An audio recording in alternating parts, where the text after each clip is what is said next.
e também no desenvolvimento de pesquisas, em avanços importantes em relação a diversos aspectos de ciência básica e que também tem reflexos positivos sobre a saúde. Então, é com enorme prazer que a gente teve o aceite, né, dessa equipe aí interessada e especialista nessa área para conversar um pouco com vocês a respeito disso. Então, a gente está muito contente, primeiramente agradecendo, né, a todos por terem aceito, e eu passo a palavra para a Cláudia, né, que vai coordenar a mesa. Bom dia a todos e obrigada realmente pelo aceite, é um prazer enorme aqui na presença do Roberto, do Marcos, do Kiyoshi, que vão que vão falar então sobre a inteligência artificial. Então, eu tenho que pegar aqui. Patrícia, você quer apresentar o primeiro convidado? Sim, claro, sem dúvida nenhuma. Marcos Antônio Doria Machado, né? Ele atua como especialista em física médica, medicina nuclear, nas tecnologias de PET e SPECT, em terapia em radiofármacos. Extremamente interessante, né? Tem experiência em otimização de protocolos de aquisição e reconstrução de imagens, otimização de processos e metodologias da qualidade como Lean Six Sigma. Atua em projetos de inovação em tecnologia, envolvendo plataformas de gestão em saúde, modelos diagnósticos com radiômica e inteligência artificial. Então, ele encontra-se realizando seu doutorado em Medicina e Saúde na Universidade Federal da Bahia e tem como título extremamente interessante Radiomics e Inteligência Artificial em PET-CT como ferramenta de apoio à medicina personalizada. Então, só o título do seu doutorado faz a gente assim ficar extremamente curiosos, né, com sua apresentação. Viu? Eu tenho assim, eu acho que se eu tivesse vivido em outra vida, né, em outro momento, eu teria feito algo similar. Então, eu tenho uma paixão, colaboro com várias pessoas que trabalham nas áreas de inteligência artificial, então eu tenho assim um interesse assim de ouvir o que vocês têm a dizer. Então, eu passo a palavra a Marcos, né, novamente agradecendo o aceite. Obrigado, professora Patrícia. Eu que agradeço pelo convite, é um prazer estar aqui com vocês. Eu comecei a entrar especificamente na área de inteligência artificial há muito pouco tempo, tem pouco mais de um ano. Minha bagagem maior foi com processamento de imagens e marcadores de imagens e quantificação de imagens. E como eu tenho uma certa inserção no setor produtivo, né, auxiliando startups, desenvolvimento tecnológico, a inteligência artificial eu tenho visto, né, que tem chegado cada vez mais forte, né, como uma solução escalável, né, de geração mesmo de novos negócios, né, de novas soluções agregando valor aí para os stakeholders na área de saúde, né, com pacientes, médicos, hospitais. Então, a minha experiência especificamente com inteligência artificial é relativamente recente. Eu vou mostrar aqui algumas coisas muito interessantes nessa perspectiva da radiômica. Deixa eu compartilhar minha tela. Acho que vocês podem ver minha tela. Chegou para vocês? Chegou. Chegou sim. Pronto, muito obrigada. Tá certo. Perfeito. Então, pessoal, um tema aqui da nossa discussão hoje, né? A gente vai apresentar aqui, isso é um pouco do foco do meu doutorado também, né? Essa parte de radiômica, entendam radiômica, talvez seja um nome muito novo para vocês. Eu procurei no dicionário português, radiômica ainda não existe, tá? Ela vem de radiomics, né? Relativo às outras ciências ômicas, como genômica, proteômica. Então, com essa analogia, a radiômica é a parte da ômica do diagnóstico por imagens, né? Das imagens PET, das imagens de radiologia, etc. Essa apresentação, especificamente, ela está fluindo como um projeto de PPP, né? Parceria público-privada, aqui no Hospital das Clínicas do UPS, né? Em parceria com a empresa Raditec Nucleares, que conseguiu um investimento da FINEP para desenvolvimento tecnológico dessa solução. Deixa eu explicar um pouquinho o que é radiômica para a gente começar a falar a mesma língua. Então, a radiômica é o seguinte: quando um médico ele olha uma imagem de uma tomografia, por exemplo, ou de um PET scan, essa análise visual, que é extremamente importante, Tudo certo? ela não consegue decodificar estruturas de textura, por exemplo, em um tumor. Então, imagina que um médico está avaliando um PET scan, por exemplo, e ele olha ali, olha, esse tumor ele tem um volume de 2 milímetros, por exemplo, né? 2 milímetros cúbicos. E isso é mais óbvio, né? Ele tanto olha aquela imagem, ele vê se tem ou se não tem doença, e ele consegue acessar um marcador de dimensão, né? Isso é tangível para a gente, né? Mas essa dimensão, dentro dessa dimensão, como é a estrutura anatômica desse tumor? Como é a textura desse tumor? Né? Será que ele tem uma área mais densa e outra área mais mole? Como é a heterogeneidade desse tumor? Então, o que tem sido muito explorado, e uma área que tem crescendo assim, exponencialmente, né, na radiômica, é que essa estrutura anatômica, essa textura, ela tem uma relação muito importante com a doença. Então, ela descreve mecanismos relacionados a processos químicos, ou fisiológicos, anatômicos, e esses processos eles desempenham um padrão de textura, né? Então, a radiômica, obviamente, ela abarca também a dimensão do tumor, né? Mas ela vai mais profundamente, né? Como a gente chama, são marcadores de terceira ordem, de quarta ordem, e por aí vai. Não são marcadores mais de primeira ordem como uma dimensão, né? 2 milímetros, 2 centímetros, um volume, tá? Então, a radiômica tem essa capacidade de descrever textura, tá? Uma coisa mais dimensional e que ao olho humano é mais difícil de interpretar, tá? Então, o fluxo, o processo de radiômica, nessa imagem, ele explica muito bem. Primeiro, a imagem, um sistema de aquisição de imagem, depois, a segmentação da imagem. O que é essa segmentação? É o delineamento da área de interesse. Um estudo cerebral pode ser o delineamento da região acometida por Alzheimer, por exemplo. Um tumor pode ser o delineamento especificamente do tumor. Então, isso a gente chama de segmentação. E depois dessa segmentação, com um software específico, vai extrair quais são as características radiômicas, que são especificamente os marcadores radiômicos, tá? Então, são os biomarcadores. Assim como, né, vocês têm muita familiaridade na Fiocruz, por exemplo, com marcadores moleculares, aqui é um marcador de imagem. Então, eu posso descrever essa textura de formas, milhares de formas. Então, a descrição dessa textura é uma formulação matemática, tá? Desses pixels. Então, essa formulação matemática ela pode ser diversa, tá? E daí extrair centenas de marcadores de imagens, tá? Então, a partir disso, faz uma seleção de features, que é analisar quais são esses marcadores que têm associação com a doença, né? E depois dessa seleção, montar um algoritmo, né? Ele pode ser, não precisa ser necessariamente um algoritmo com inteligência artificial, pode ser, digamos, olha, um marcador de textura específico, ele tem muita correlação com a doença, e só a exposição desse marcador, ele pode descrever muita coisa, né? Mas, às vezes, a gente encontra 4, 5, 7 marcadores que têm associação com a doença, tá? E aí um modelo com inteligência artificial envolvendo esses marcadores, né, cria um novo modelo diagnóstico. Então, resumidamente, é isso. Uma coisa importantíssima que tem sido muito destacado em vários trabalhos é como trazer essa radiômica para a prática clínica, né? Como é que a radiômica se insere dentro do workflow clínico, né? E aí é a parte onde eu entro mais com um pouco da trajetória que a gente tem com desenvolvimento de novos produtos, não é? Que é o que na pesquisa, na geração de conhecimento é relativamente simples, né? Já é difícil, né? Mas em relação à prática clínica, ela é bem mais simples, porque a gente trabalha com imagens que já estão bem selecionadas, já tem uma classificação dessas imagens, do desfecho desses pacientes.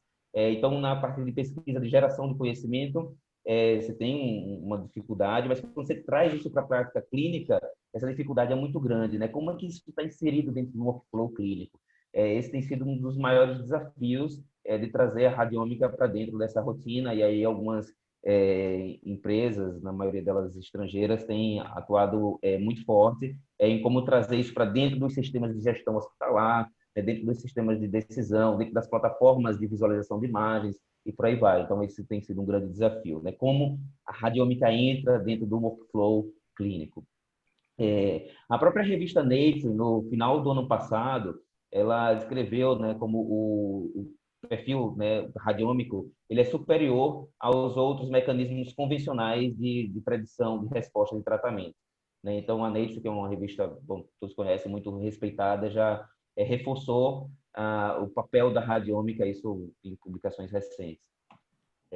Eu vou trazer um pouquinho agora de como é esse workflow, né? Um pouco do que eu falei no primeiro slide, mas especificando exatamente o que dessas etapas, né, está envolvido em termos de desafios, né? Você tem aí, primeiro, uma parte de pré-processamento dessa imagem, ou seja, o paciente foi fazer uma tomografia, né? Um paciente com COVID, fez uma tomografia. Então, vamos suponha que eu queira estudar, né, queira usar marcadores de radiômica para ver prognóstico dos pacientes com COVID-19, por exemplo. Então, após o paciente fazer a tomografia, existe uma etapa de pré-processamento dessa imagem. Então, já existe o que aí, né? Uma dificuldade de interessante, que é o que a gente chama de harmonização. Para quem trabalha mais com diagnóstico molecular, é como se fosse o que se chama do batch effect na genômica, tá? É o quê? Quando você faz uma tomografia no paciente COVID em um tomógrafo, tá? A visualização do médico em relação a um terceiro tomógrafo é igual, né? O equivalente, não tem muito o que discutir. A dimensão daquela área acometida por COVID, ou seja, o volume de acometimento também é igual, não muda muita coisa. Mas quando você vai para marcadores de textura, a variabilidade entre um e outro é diferente. É como você pegar, por exemplo, o paciente, vamos para um marcador de dados demográficos ou de dados clínicos. O paciente tem 70 anos. Poxa, é muito provável que quem vai medir aqui no Hospital das Clínicas ou quem vai medir na Fiocruz a idade desse paciente vai colocar que esse paciente tem 70 anos porque você tem a data de nascimento dele, não é? Eventualmente, o registro dele foi num dia um pouco diferente, mas, via de regra, o paciente tem 70 anos, não é? Porém, quando você vai para um marcador de radiômica, um valor que deu aqui 10, ele pode dar 20 no outro tomógrafo, né? Então, aí você já entra um desafio muito grande. Então, que é em relação à harmonização e à padronização. É por isso esse pré-processamento de imagem é super importante, tá? E depois você vai para uma outra parte, que é do que? Da segmentação da imagem, como eu falei anteriormente, né? Que é o delineamento da região acometida. Aí você já tem também um outro detalhe, a quantificação radiômica, ela é sensível a esse tipo de segmentação, né? Ela é um pouco operador dependente. Quem está delineando isso, quem está segmentando isso. E aí a inteligência artificial já entra um pouco nessa etapa, tá? Eu falei da inteligência artificial como na descrição do modelo diagnóstico, né? Ou seja, juntar um dado para dar um apoio diagnóstico, mas a inteligência artificial já está entrando na radiômica nessa parte também, para o quê? Para automatizar essa segmentação e ela ser mais operador independente, tá?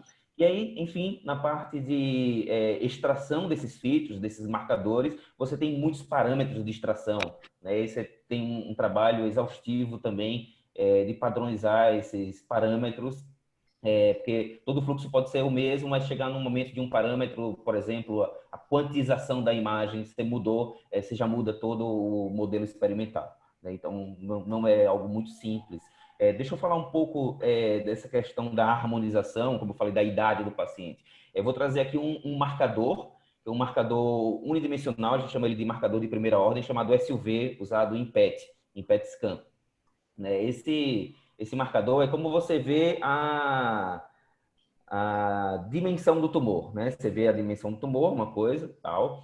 Mas o PET ele tem a propriedade também de quantificar o nível de glicose que aquela célula está consumindo. Veja, eu nem estou entrando em textura aqui. Isso já é um marcador que já é usado na clínica, tá? E eu posso dizer, óbvio, por ser um marcador de imagem, tal qual é a dimensão do tumor, também a captação. É isso que eu me refiro aqui. A captação também é um marcador radiômico, eu posso considerá-lo, né? E eu vou trazer esse marcador para a gente entender essa questão da variabilidade, da harmonização, né? Que vale também para os outros marcadores de maiores ordens, segunda, de terceira ordem, tá? Então, o tipo de aquisição da imagem, os parâmetros de como a imagem é feita num tomógrafo, tá? Como isso é dependente, tá?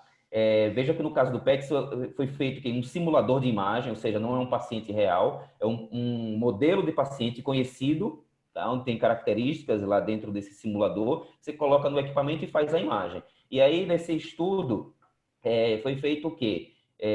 Vários tomógrafos, 70 tomógrafos, né, PET, foram feitos imagens que a dimensão simulação do tumor. Então, um tumor, por exemplo, com 5 milímetros, com 10, com 15 milímetros. Aí veja entre os tomógrafos como você tem de variabilidade nessa quantificação da imagem. Veja que variabilidade absurda. Mas há cerca de 7 anos, a Sociedade Europeia lançou uma acreditação internacional. Aqui no Brasil tem 2 serviços que são acreditados, o Hospital São Rafael e uma clínica em Brasília, em que o que essa acreditação é o padronizar a forma de aquisição da imagem, né, tal qual estes biomarcadores sejam intercomparáveis, né? Porque imagina, se eu faço aqui um estudo prospectivo, digamos, né, para ver aí a relação de determinado biomarcador de imagem em relação à doença. Se eu tenho uma informação em um tomógrafo e o mesmo paciente, tudo igual, não muda nada, faz em outro tomógrafo e a informação é diferente, esse modelo não serve de nada, né? Então, esse esforço da Sociedade Europeia de PET scan, por exemplo, foi justamente para que esses biomarcadores sejam intercomparáveis, tá? Então, na inteligência artificial, isso é algo importantíssimo. Eu não posso ter um marcador, né, uma feature, tá? Uma variável preditiva, né, que cuja essa variável preditiva ela não seja reprodutível, tá? Precisa ser reprodutível. Então, isso é regra básica para usar em qualquer modelo, né? Não só com inteligência artificial, quanto mais, não é? Então, isso é algo importantíssimo. E essa padronização, ela serve, eu trouxe aqui como exemplo um tipo de marcador, que é a captação de glicose, mas isso serve para os outros marcadores de textura, por exemplo, né? Como eu comentei, tá? São alguns trabalhos do nosso grupo nessa direção, né, de padronização da qualidade dessas imagens, né? A qualidade da imagem, entenda, não é só o médico ver uma imagem e ser agradável aos olhos do médico, não é? É que esses biomarcadores de imagens, né, eles são quantificados, existe uma padronização, tá? Uma rastreabilidade, uma referência em relação a eles. Outra coisa importantíssima na IA, né, como isso é inserido na prática clínica, é a gente ter dados estruturados, ter acesso a essas plataformas de dados. Tá? A gente tem trabalhado com alguns modelos de laudos médicos estruturados e prontuários eletrônicos também estruturados, de forma que a gente consiga minerar esses dados e trazer isso, né, para a análise dos modelos preditivos. Esse é um exemplo de laudos médicos estruturados. Existem outros exemplos também, né, que a gente tem trabalhado junto com o setor produtivo, e já está em uso aí em algumas clínicas, hospitais, como Cardimonal, São Rafael, Hospital Sírio-Libanês, nesse sentido mesmo, de que estes questionários, esses prontuários eletrônicos, eles sejam minerados com mais facilidades, mais padronizados, e os laudos médicos, né, também, que é onde você tem aí uma parte, né, um desfecho final do paciente, qual o resultado de um determinado exame, que eles sejam também estruturados com os achados de imagens, tá? Então, quando a gente fala da radiômica, eu me refiro à quantificação da imagem, né? Um programa, um sistema, um software que vai na imagem, naquela parte segmentada da imagem, e quantifica isso em biomarcadores. Mas uma outra parte importantíssima também é o quê? Associar esses biomarcadores com fatores clínicos, que são preditivos também, ajudam a explicar a história do paciente, né? Com o resultado do laudo médico, que também ajudam a explicar, né, a história também do paciente. Então, esse biobanco, quando a gente se refere, ele não é um biobanco somente de quantificação radiômica, tá? Ele pode ser um biobanco com exames moleculares, né, com achados radiológicos, com outros fatores preditivos, né, como a idade do paciente, como eu citei. Tá? Então, essa estruturação de um biobanco digital é importantíssima nessa perspectiva e que esse biobanco ele seja com informações reprodutíveis, tá? E padronizadas. Okay? Então, esse é o projeto da FINEP, que a gente já começou o desenvolvimento, cuja ideia principal é já usar esses visualizadores de imagem, fazer uma segmentação automática, já usando recursos com Deep Learning, que são técnicas que já estão sendo muito usadas na parte de segmentação de imagens e torna essa operação um pouco mais operador independente, tá? E aí, depois disso, você extrai o índice de radiômica, junta com outros fatores clínicos, né? Ou achados radiológicos, por exemplo, e constrói isso dentro de um modelo com inteligência artificial. O workflow disso dentro da clínica, como eu citei nos primeiros slides, que esse workflow é complexo, né? A gente está usando aí os sistemas que já de PACS, que são repositórios de imagens, ou sistemas de laudo de imagem, já está usando isso como plataforma tecnológica, né, para plugar, né, você já sai plugado dentro desse sistema, tá? O workflow para segmentação e quantificação radiômica, para a gente já começar certo e já tentar abstrair um pouco mais essa dificuldade desse uso da radiômica dentro do workflow de apoio à decisão médica, tá? Então, tem um slide que um pouco resume isso tudo, tá? Então, a radiômica, ela está dentro dessas ciências ômicas. O biobanco digital, ele pode estar incluído todos esses tipos de informações, incluindo a radiômica, tá? Então, eles criam assinaturas que decodificam fenótipos do paciente, se o paciente vai ou não vai responder determinado tipo de tratamento. No doutorado, a gente está validando um piloto. Ele conseguiu resultados muito legais com pacientes com linfoma, só explicando um pouquinho desse fluxo do paciente com linfoma. O paciente, antes de começar o tratamento, ele faz uma imagem, e durante o tratamento, com 3 meses, com 6 meses, com 1 ano, ele vai fazendo outras imagens de PET scan para ver a resposta ao tratamento. E aí nossa assinatura radiômica, ela está conseguindo identificar, antes do paciente começar o tratamento, tá? Conseguindo identificar se o paciente vai responder a uma determinada linha ou se outra linha de tratamento é mais favorável para aquele paciente, tá? Então, é um exemplo de aplicação para pacientes com linfoma, usando PET scan. Então, é isso, pessoal. Eu fico à disposição, se queiram tirar dúvidas, fazer outras discussões. Agradeço, né, Vocês estão me ouvindo, gente? Eu estou meio preocupada com a história da... Aqui, achei.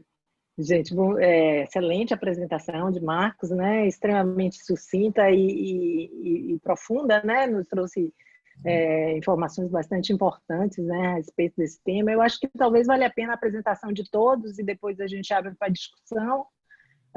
Você acha o que, Claudinha, ou já abre para discussão? Os temas são... Eu acho que seria interessante todos e depois a gente abre para discussão. Isso, então eu pediria para vocês... né, a gente dar continuidade, né, à apresentação. Quem vai falar agora, agradeço a Marcos novamente, né, e desculpe, antes de dar continuidade, eu acho que com a questão da queda da energia, eu fiquei um pouco apressada para iniciar a apresentação e esqueci, né, de agradecer toda a equipe que organizou a Semana Nacional de Ciência e Tecnologia aqui da Fiocruz Bahia, né, que começa com Clara Muti, né, que é a nossa coordenadora de ensino, toda a equipe dos coordenadores de pós-graduação, Cláudia, que trabalha que é a nossa mentora em vários aspectos, né, em discussões a respeito dos temas e das ideias do que a gente ia convidar, e a equipe da Ascom, né, coordenado por Brotas, e também Márcio, que tem sido assim, um parceiro enorme na organização desses eventos com a gente. E Geixa, que está aí segurando, ela é secretária do programa de pós-graduação e está nos dando suporte para organizar a sala. Então, eu agradeço a todos que participaram da organização do evento, viu? Que é algo que esse ano é novo, né? Porque todos os anos anteriores a gente fez cheio de alunos e crianças entrando e saindo da Fiocruz, agora a gente está fazendo por via virtual. Então, desculpe essa interrupção, né? E aí eu vou passar agora a palavra para Kiyoshi, né? Kiyoshi, ele é uma pessoa que já é bem conhecida na Fiocruz Bahia. Ele possui graduação em Ciências Biológicas pela Universidade Católica, né? Fez mestrado em Patologia Experimental aqui no programa de associação ampla, né? Entre Fiocruz e a UFBA, e o doutorado em Ciências da Saúde pela Universidade Federal da Bahia. Ele possui um pós-doc na Universidade de São Paulo e atualmente ele está realizando um pós-doutorado no centro, né?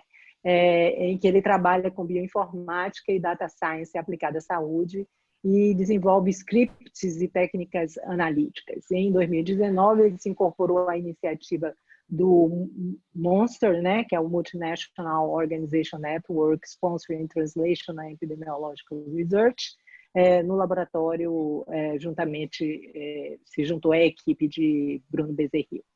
Então, eu passo a palavra a Kioshi, né, com enorme prazer. Kioshi é um colaborador, uma pessoa, né, maravilhosa do ponto de vista científico, é extremamente capacitado, mas, além de tudo, é uma pessoa fantástica. Passo a palavra a Kioshi. Muito obrigado pelas palavras, doutora Patrícia.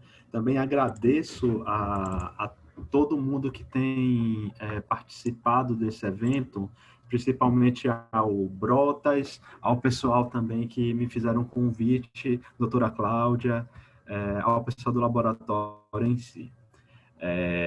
Inicialmente, eu vou fazer uma apresentação aqui falando sobre o aumento da produção científica de forma artificialmente inteligente. Esse título inicial foi bolado, junto com o Brotas até, porque a inteligência artificial é uma ciência que está muito em vista atualmente. E essa ciência, na verdade, é um misto de várias ciências que eu decidi explicar um pouco disso aqui antes de começar uma provocação de como aumentar essa produção científica. Então, a gente vai ver na apresentação de hoje as noções de KDD, porque KDD, na verdade, é a ciência maior que a inteligência artificial está englobada. A importância dos dados para o KDD, porque a gente vai perceber depois que, sem os dados, o KDD não funciona. E ideias, no caso, provocações, para aumentar nossa produtividade. Então, vamos começar falando um pouco de KDD. KDD é uma sigla em inglês que significa extração de conhecimento a partir de bancos de dados, certo? Se você ver aqui, ele é um conjunto que engloba a estatística, o reconhecimento de padrões, o machine learning, a ciência computacional neurológica, a inteligência artificial, o data mining. E muitas das pessoas que trabalham com inteligência artificial têm uma dificuldade muito grande em diferenciar cada ponto desse.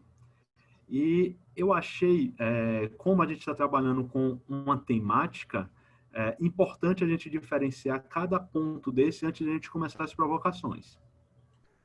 Ou seja, a gente tem classicamente na ciência e também em diversas outras áreas a estatística. A estatística ela vai tentar encontrar resultados, comparações, através da comparação de alguns grupos, algumas variáveis,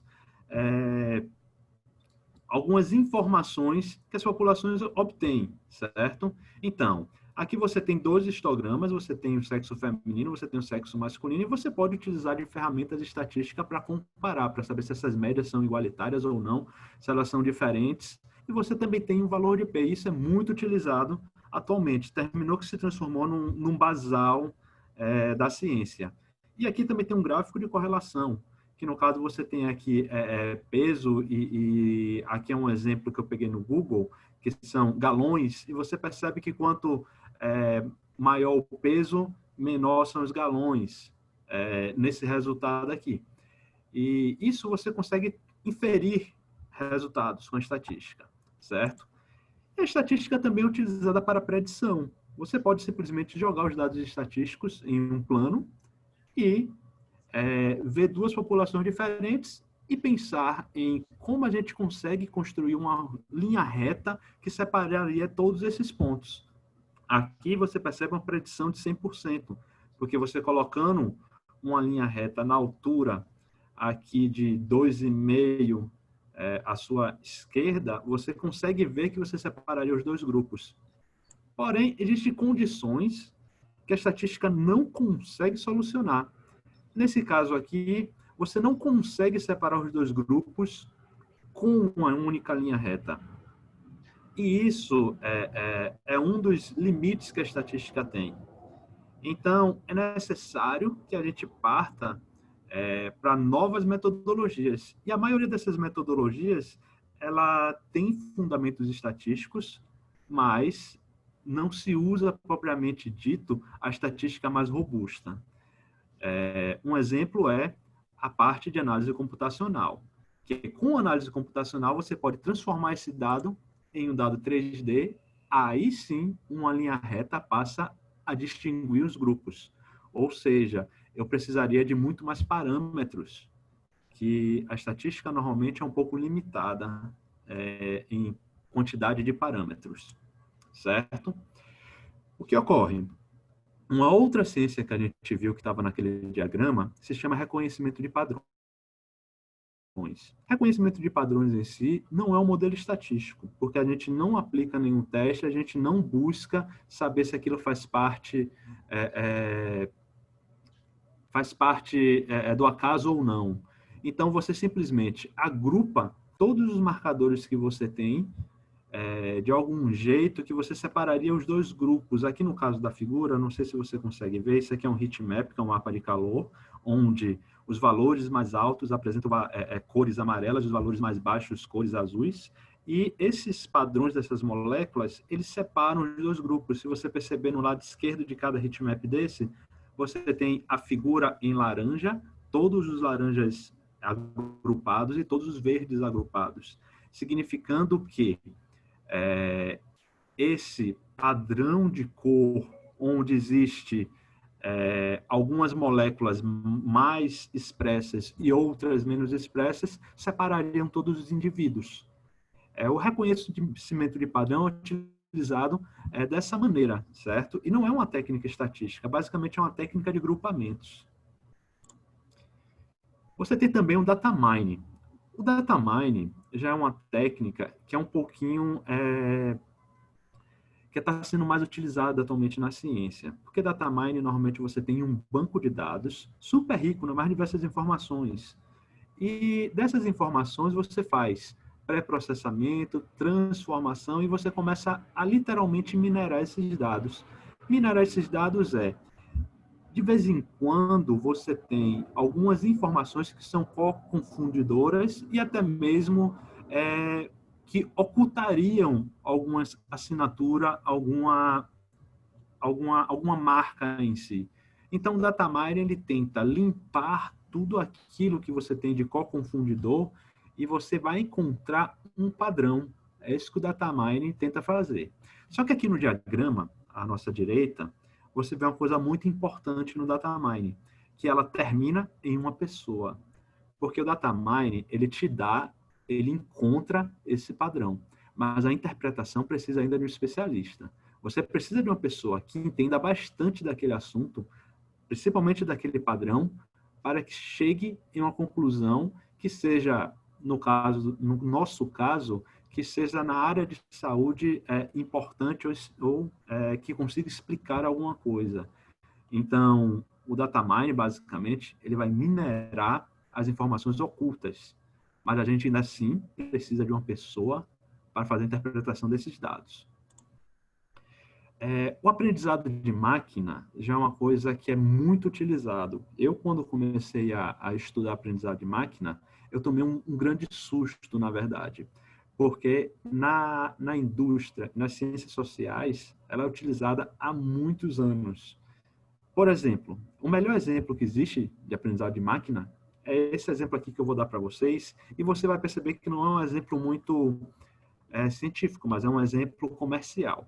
Se você entra num site que vende livros, aí você coloca o nome de um livro, tipo Senhor dos Anéis aqui no nosso exemplo, certo? Ele vai te dar, basicamente, o livro e o preço do livro, certo? Mas essa busca, ela é armazenada em um banco de dados. Eles sabem, na verdade, qual foi o computador, o que buscou e até o que comprou.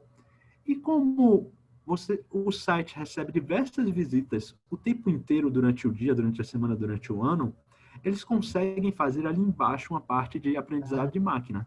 Eles sabem que quem pesquisou Senhor dos Anéis, o livro 1, Sociedade do Anel, também pesquisou o livro 3, que é Retorno do Rei, e também o livro 2, que são as Duas Torres, certo? Pesquisaram também esses 3 outros livros, 1984, A Senhora de Avalon e Crime e Castigo. Então, ele te sugere, porque ele sabe que quem pesquisou Senhor dos Anéis tem uma chance de comprar cada um desses livros aumentada.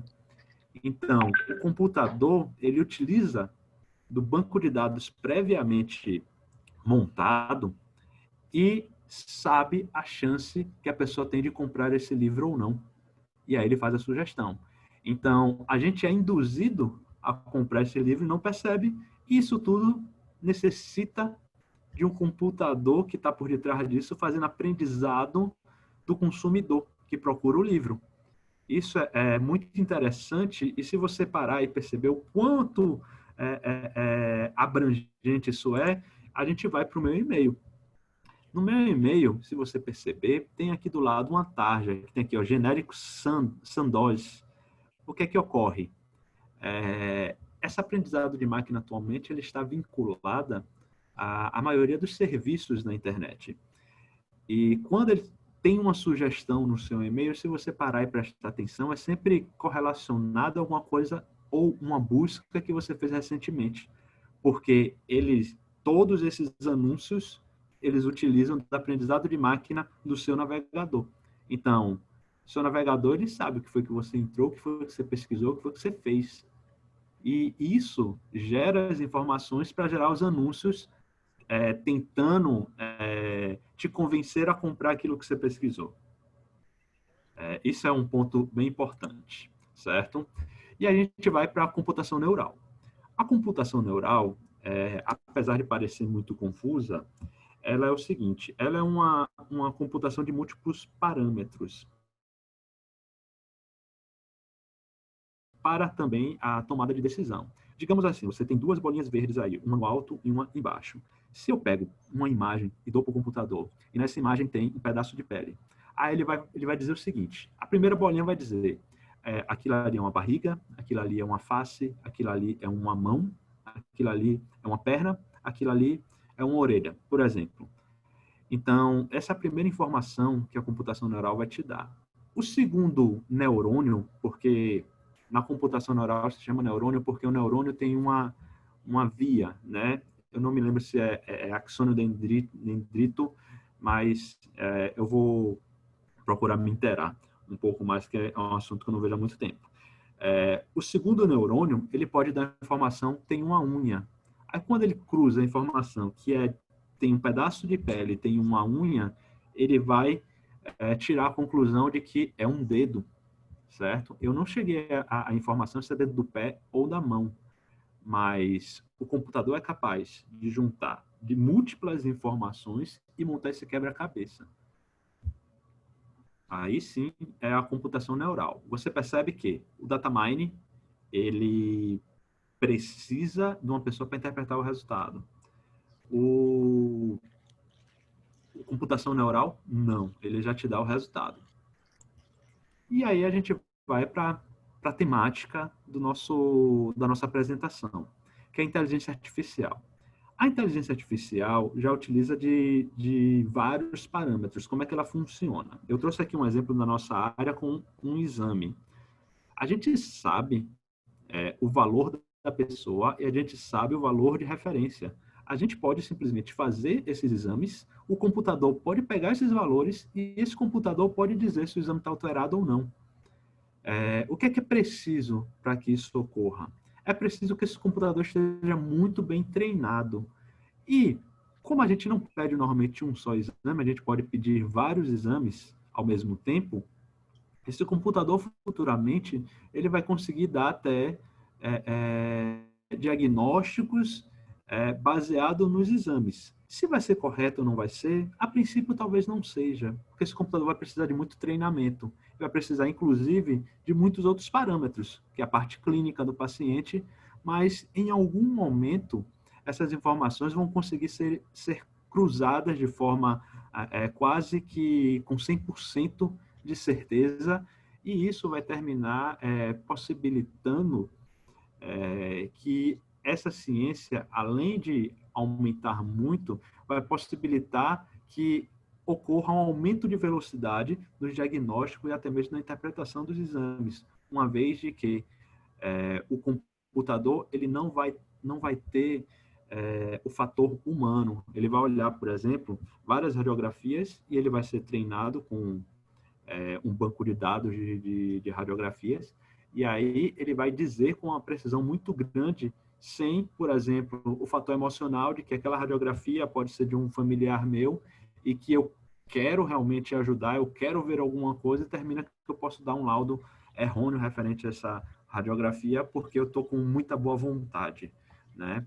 Então, a inteligência artificial, ela tem crescido bastante. E aqui, mais uma vez, você percebe que não necessariamente precisa de uma pessoa para interpretar o resultado final. Ele vai utilizar os valores de referências e vai chegar à conclusão. Agora a gente vai para o segundo tópico, que é a importância dos dados. O que é que ocorre com todos aqueles métodos que a gente viu anteriormente é que todos eles você precisa de um banco de dados, certo? O computador precisa, nessa área a gente chama de treinamento. O que é o treinamento? Treinamento é você gerar ou fornecer todos esses dados para o computador conseguir distinguir o que é uma doença, o que não é uma doença, o que é uma pessoa que vai comprar um livro ou que não vai comprar o livro, e isso necessita de que você forneça esses dados para o computador identificar os padrões de reconhecimento, identificar os padrões ocultos por data mining, identificar toda a parte de decisão que ele precisa tomar, e quanto mais dado você dá para esse computador, melhor treinado ele fica. Por isso que atualmente a maioria das redes sociais vendem os dados, os acessos aos dados, para que os computadores sejam treinados. Por exemplo, o identificador facial que a China inventou, ele é treinado através das selfies do Instagram. E isso é uma coisa que é bem interessante, porque o Instagram fornece esses dados e não são nem um pouco baratos, né? Então, os dados, para a maioria dessas metodologias, é a parte decisiva, porque eu preciso ter esses dados e esses dados têm que ter uma representatividade, porque ele pode ter, assim, um fenômeno chamado overfitness, que é quando você treina muito bem o seu computador, mas você treina muito bem para a população de Salvador. Quando você extrapola para uma população um pouco mais diversificada, acho difícil, né? Mas uma população que tem característica completamente distinta, esse computador tende a errar. Mas esse erro não é que o modelo não presta, esse erro é que o computador foi mal treinado. Essa é a importância dos dados, né? Mas, na nossa área aqui, das ciências da saúde, da medicina, da pesquisa em si, o que são dados? Onde a gente consegue esses dados? Né? A gente não percebe, mas a gente tem muito dado envolvido a todo instante.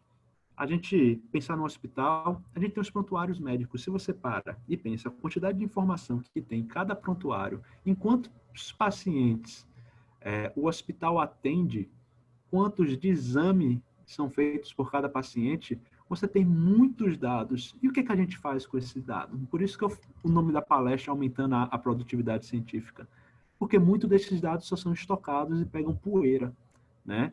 E esses dados poderiam ser utilizados para outras coisas. A gente poderia pegar esses dados para treinar computadores, a gente poderia pegar esses dados para fazer uma pergunta científica nova, a gente poderia aproveitar melhor os dados que a gente produz, e a gente produz dados o tempo inteiro, que muitas vezes são subutilizados. Aqui tem, por exemplo, se você quiser fazer uma pesquisa universitária, você pode usar a nota dos alunos. Aí você cada semestre tem N alunos, a faculdade tem, cada curso tem N anos para adquirir a formação, então você tem muita informação o tempo inteiro, né? Você pode ter informação pré-pandêmica, pós-pandêmica e saber se realmente todos esses métodos estão funcionando ou não, né? Exame médico a gente já disse, né? No contexto biológico, a gente pode utilizar, inclusive, já uma área muito forte, que é a parte de análise de publicação científica. Você já tem possibilidade de fazer networks complexas através de bancos de autoria e até mesmo de revistas, palavras-chave e ano de publicação. Você tem as características dos pacientes, e aqui a gente entra um pouco mais na bioinformática. Você tem, sim, grandes bancos de dados com informações proteicas, dos RNAs mensageiros e também com informações genéticas de DNA, né? Isso aqui é somente uma figura que a maioria das palestras de bioinformática usa, é uma figura clássica, mas eu vou trazer para vocês. Essa figura representa a quantidade de usuários e a quantidade de sequências depositadas no PubMed, no GenBank. E aqui você percebe que foi uma ciência que era caríssima e que era muito restrita, né, em 1989, e de repente ela começa a subir, tanto em número de usuários quanto em número de informações, de dados. E a gente chega agora em 2014, né, que está desatualizado, a gente tem uma grandeza de informações muito grande, é até redundante o que eu disse, mas a gente parte de, sei lá, 100 sequências. Em 2014 a gente já tinha por volta de 160 milhões de sequências depositadas. E o que a gente faz com essas sequências? Elas ficam depositadas o tempo inteiro e ninguém utiliza. Então, a gente precisa repensar na utilização dos nossos bancos de dados, inclusive em como aproveitá-los de melhor maneira, né?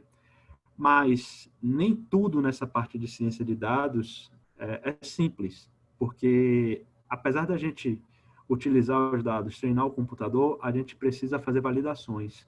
Você tem várias maneiras de fazer validações. Eu trouxe aqui as duas clássicas. Uma é você ter um banco de dados, fazer o treinamento do seu computador e depois testar em outro banco de dados distinto para saber se ele consegue ser abrangente. Mas a gente sabe que nem sempre a gente tem acesso a dois bancos de dados. Então, existe métodos de validações chamadas validações cruzadas, onde você separa o seu mesmo banco de dados em vários extratos e você reanalisa extrato por extrato, a fim de, no último extrato, você fazer um teste do quanto esse treinamento foi efetivo ou não e o quanto esse computador consegue identificar ou predizer aquilo que você deseja, certo? Então, aqui a gente parte para a parte final da apresentação, que é muito mais uma provocação, certo? Porque a ciência brasileira também está produzindo muito dado o tempo inteiro, né? E eu me lembro que quando eu estava fora do Brasil, o pessoal tinha a seguinte conduta, né? O pessoal falava o seguinte, que de vez em quando a gente aprova um projeto querendo medir, sei lá, o hemograma dos pacientes. E a gente recruta os pacientes e mede esses hemogramas. E isso gasta-se um dinheiro muito grande. E assim que a gente termina essa pesquisa, a gente aprova um outro projeto muito parecido, que vai ser o hemograma mais o peso do paciente. A questão é, a gente já tinha medido o hemograma antes. A gente já tem esses dados. Por que a gente não coletou o peso anteriormente para fazer essa relação e fazer esse novo projeto? Então, a pesquisa experimental, atualmente, a gente é muito pontual a responder uma hipótese, mas a gente gera múltiplos dados que poderiam ser aproveitados. E isso, não aproveitar isso, gera uma redundância e um impacto econômico muito grande na ciência. E a gente precisa começar a olhar nos bancos de dados de uma maneira muito mais global. Porque em um único banco de dados a gente pode ter múltiplos artigos, múltiplas perguntas, e a gente pularia toda a parte de aquisição desses dados e até mesmo de parte de bancada de protocolo experimental.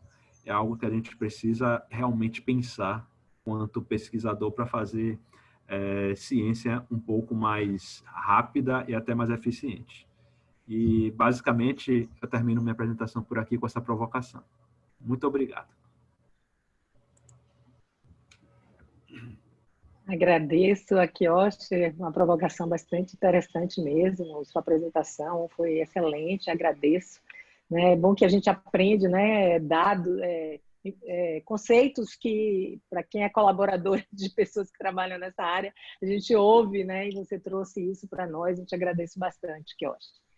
Então, vamos colocar as perguntas para o final, né? Eu peço às pessoas que coloquem suas perguntas aqui no chat, né, que eu trarei no final as perguntas para os apresentadores.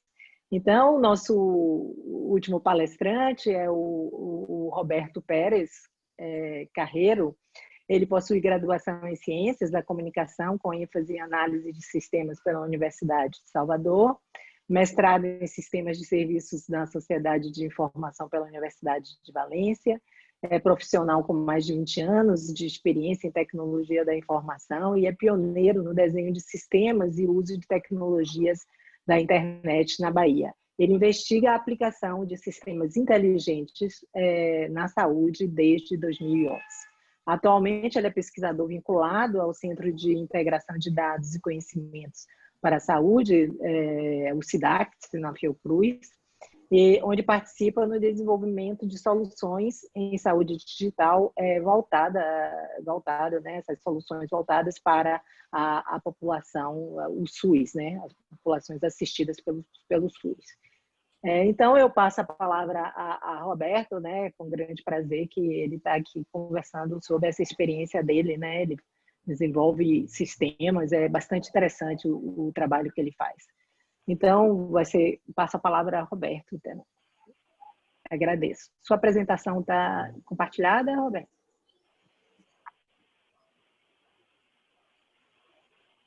Pronto, deve estar compartilhada. Em primeiro lugar, agradecer as palavras de Patrícia, né, e saudar todos os ouvintes, né, e agradecer também o Marcos e o Quioche, porque eles acabaram me ajudando aqui em alguns temas que eles explicaram didaticamente, então eu posso ser um pouco mais rápido em algumas abordagens. O que eu pretendo aqui é trazer uma discussão, né, do ponto de vista de saúde pública de precisão e IA, tá? Partindo do uso de registros administrativos, né, numa sociedade que a gente vive hoje, que é uma sociedade centrada em dados. Tá? Então, vou trazer alguns elementos e, no final, vou chegar a algumas conclusões que eu vou colocar para vocês para o debate. Tá, então, assim, esse slide, assim, eu gostaria de começar por ele, porque é bem ilustrativo. Né? Do lado esquerdo aqui, a gente tinha, né, como se faziam, né, os registros, né, na época da pandemia de cólera em Londres, né, na metade do século XIX, né, você pode ver que tem os histogramas com a ocorrência de casos nos domicílios, né, e do lado de cá, como contraponto, como se faz hoje. Né. Provavelmente, para fazer isso aqui, teve que se montar uma força-tarefa específica para fazer esse levantamento, e hoje, por exemplo, aqui é um painel dos milhares que existem sobre a Covid, né, eles nos trazem, né, como é que está se movimentando a população. Né? Provavelmente eles estão buscando essas informações, né, que já existem, né, para uso, aqui nesse caso, para combater uma pandemia. Né? Então, aqui você tem a movimentação da população no tempo, você tem o heatmap aqui por região, né, região e a intensidade nos dias, né? Você tem aqui como é que isso está acontecendo nas regiões em mapa, né, e a porcentagem. Você pode dar um play aqui e ele mostrar no tempo como é que está se comportando. Você pode baixar isso aqui. Esse é um painel entre tantos.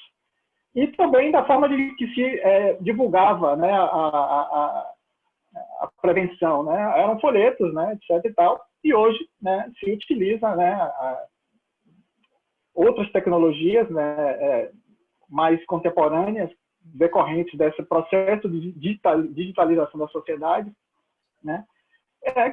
O próprio governo inglês, né, tem um aplicativo que orienta sobre a doença, né? Você pode fazer o rastreamento de contatos através desse aplicativo, etc.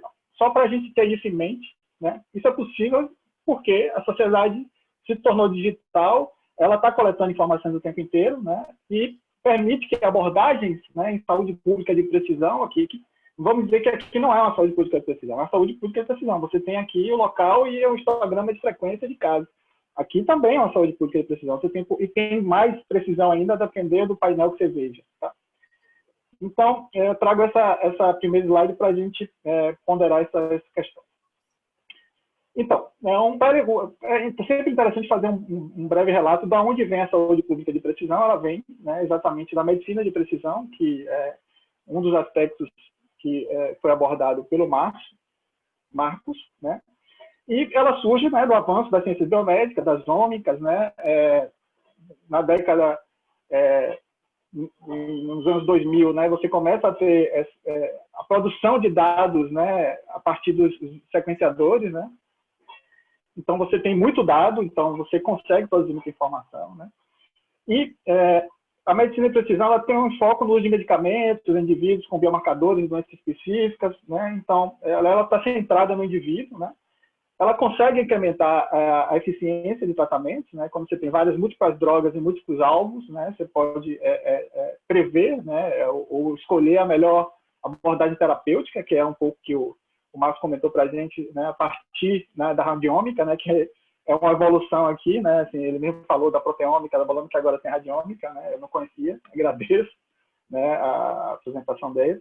Você pode fazer simulações, né? O próprio, né, Marcos mostrou, né, simulações em sílico, no caso dele da radiômica, mas poderiam fazer também de fármacos, etc. Né? Ele começa realmente com um enfoque em oncologia, mas começa a se avançar em outras áreas. Né? Como eu comentei, o enfoque nas características do indivíduo, né, com o objetivo de prevenção e tratamento. Né? E quando você tenta... quando você começa a trabalhar com a variabilidade genética e fenotípica do indivíduo associada ao meio ambiente, estilo de vida, você pode ampliar essa perspectiva, né, de escala para uso mais populacional. Tá? Então,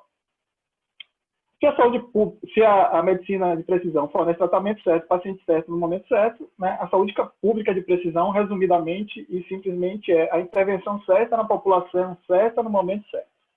Ok? Essa é uma conceituação que advém da saúde, da medicina de precisão. Então, como é que acontece hoje, predominantemente, essas abordagens? Né? Você tem a medicina gerando a medicina de precisão, né? Você tem a saúde pública trabalhando na saúde pública de precisão. Né? Então, naquele exemplo ilustrativo, onde eu mostrei o gráfico, que tem, né, informações, né, sobre movimentação de determinadas áreas, né, que tem o afora parques, você pode tomar uma decisão de fechar um parque para tentar ter impacto na redução da epidemia lá em Londres. Tá? Então, você está precisando de ações específicas decorrentes das informações que você tem. E acontece essa translação da medicina para a saúde pública, né, lateralmente, né, isso já é tradicional.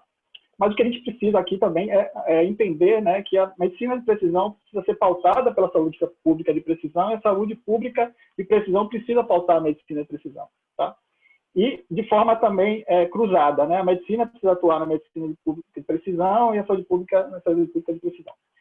Então, essa é uma abordagem que a gente precisa buscar, né? Ainda é pouco utilizada, então cada caixa acaba sendo fragmentada nas suas áreas de atuação, mas a gente precisa combinar, né, essas abordagens. Então, resumidamente, né, da importância de uma saúde pública de precisão, né, que a gente precisa trazer que a medicina e a saúde pública possa melhorar a saúde da população. Para isso, né, a gente precisa, né, incorporar na saúde pública o que a gente vê, né, dos achados da saúde pública de precisão e pautar o que buscar na saúde pública de precisão a partir pautar na medicina de precisão a partir da saúde pública de precisão. Tá? E é sempre importante buscar evidências, avaliações, né? E existem grandes desafios, né? Que é exatamente, né, definir prioridades. Né? Essas prioridades elas podem ser globais, locais, regionais, né? É necessário desenvolver infraestruturas estratégicas científicas de implementação. Entre elas estaria, né, sem dúvida, a inteligência artificial. Tá?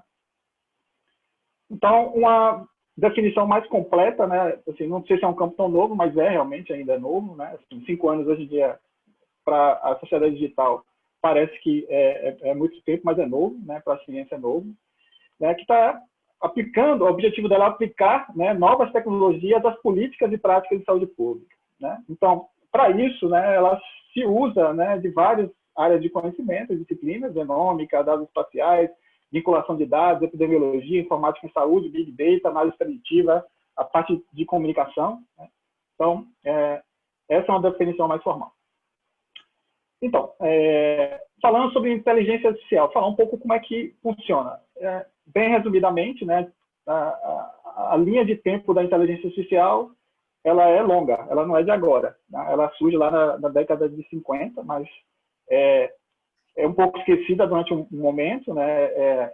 Existem técnicas que são desenvolvidas, né, que foi bem explicadas por Kioshi, né, de machine learning, deep learning, tá? Que fazem parte da ferramenta, né, dos instrumentos que a inteligência artificial usa, né, para repetir ações, né, do ser humano. Eu preciso classificar uma coisa, eu preciso agrupar coisas, né, eu preciso identificar um padrão. Então, a inteligência artificial se utiliza de métodos, né, de machine learning e deep learning, por exemplo, né, para que essas ações humanas, né, possam ser realizadas, né.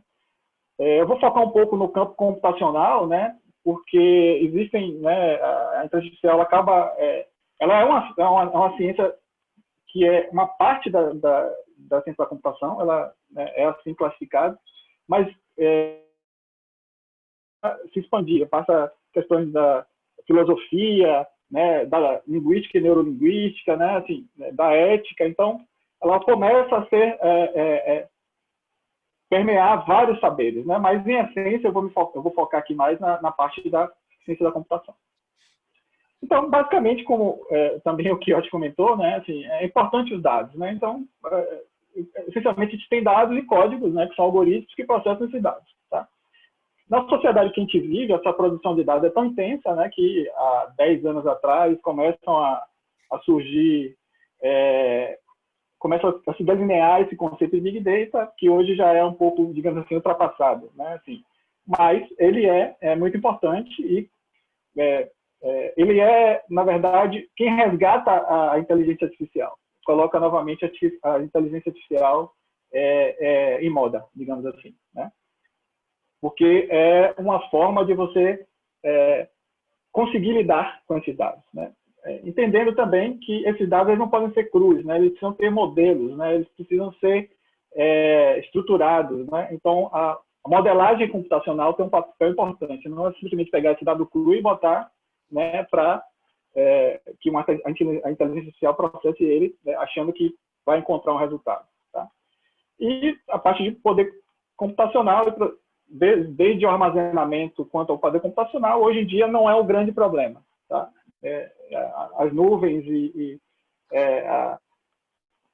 tendem a resolver esse problema, não é um problema, né? Então, o poder computacional e armazenamento hoje não é um problema.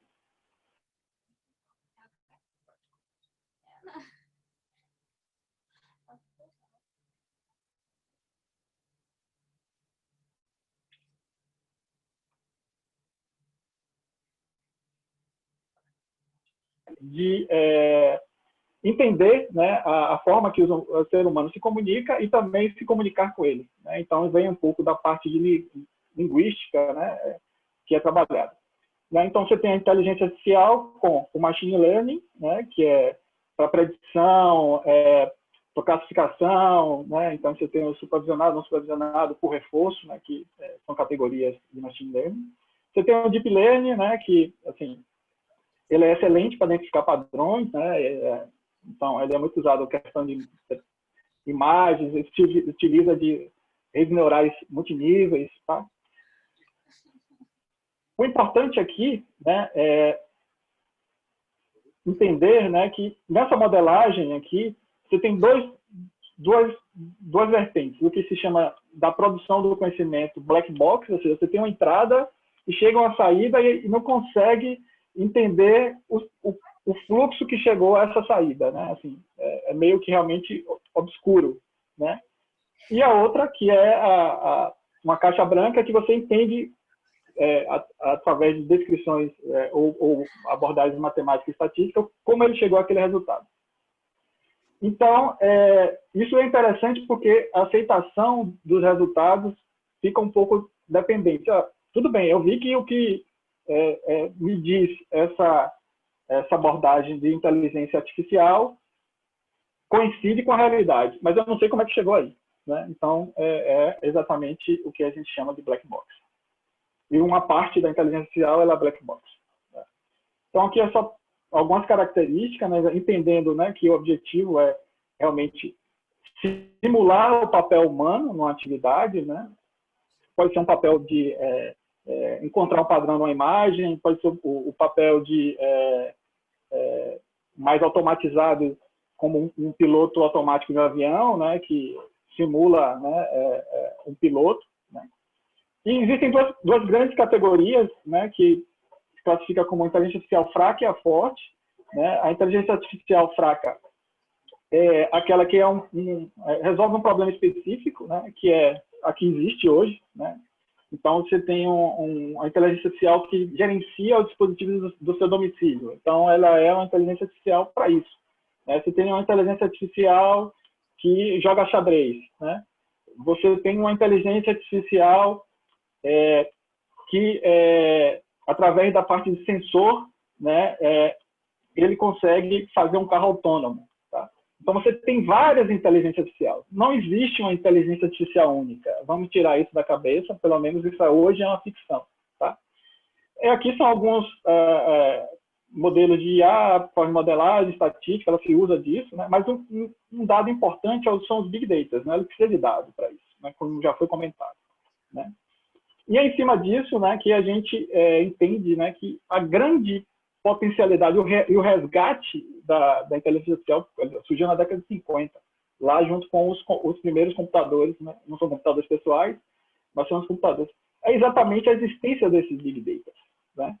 Aqui é só um exemplo de o conceito de big data, ele vem com 4 vezes, né, grande volume, esse dado tem valor, né, ou seja, gera valor, né, esse dado é variável, né, e esse dado é produzido com grande velocidade. Hoje já tem 8. Né, quem quiser entender mais o que é uma viscosidade, pode consultar aqui, porque é tão grande o avanço, né, do Big Data que há abordagens diferentes. Né, mas ele começou com... Tem um processo de digitalização da saúde, né? Então, né, você tem aqui o celular, parece que não, mas o celular é da década de 70, ela é antes do computador pessoal, não estou falando da computação, né? Os primeiros computadores monstruosos, né, surgem antes. Mas o celular, o computador, a internet, né, aqui as ômicas, né, que a gente comentou, as redes sociais, né? Então, há uma revolução, na verdade, acontecendo decorrente da digitalização disso. Né? Então, esse guru, digamos assim, ele entende, né, que essas revoluções genômicas, né, e a revolução digital, elas se juntam, né, com o objetivo, né, de melhorar, né, as intervenções de saúde no indivíduo. Né. Isso, recentemente, ele é apoiado também por novas revoluções, né, o 5G, a internet das coisas. Então, um dos limitadores existentes até então era realmente a capacidade de telecomunicações. Né? Estavam comentando aqui que a internet ia cair, né? Então é um limitador, mas o 5G é uma estratégia, inclusive geopolítica, né? Por isso que tem tanta discussão em torno dela, né? E a internet das coisas vem junto com ela, né? Então sensorizar tudo ser uma coisa acessível de qualquer lugar, começa a se tornar uma realidade. Então essa produção de dados vai começar a crescer ainda mais. Tá? Diante disso, a importância da saúde digital, né, a própria OMS ela desenvolveu um guia classificando a taxonomia, né, dessas intervenções em saúde digital, né, que é essa aqui. Preste bastante atenção. Né? Você tem 3 grandes blocos, né, que são clássicos, né, usuário, né, o provedor de cuidado, né, e o gestor do sistema de saúde. Né? Aqui, por exemplo, você tem notificações de eventos, né, compulsórios, por exemplo. E criou uma outra área chamada serviços de dados, devido a tal importância que os dados passam a ter na sociedade digital atual. Né?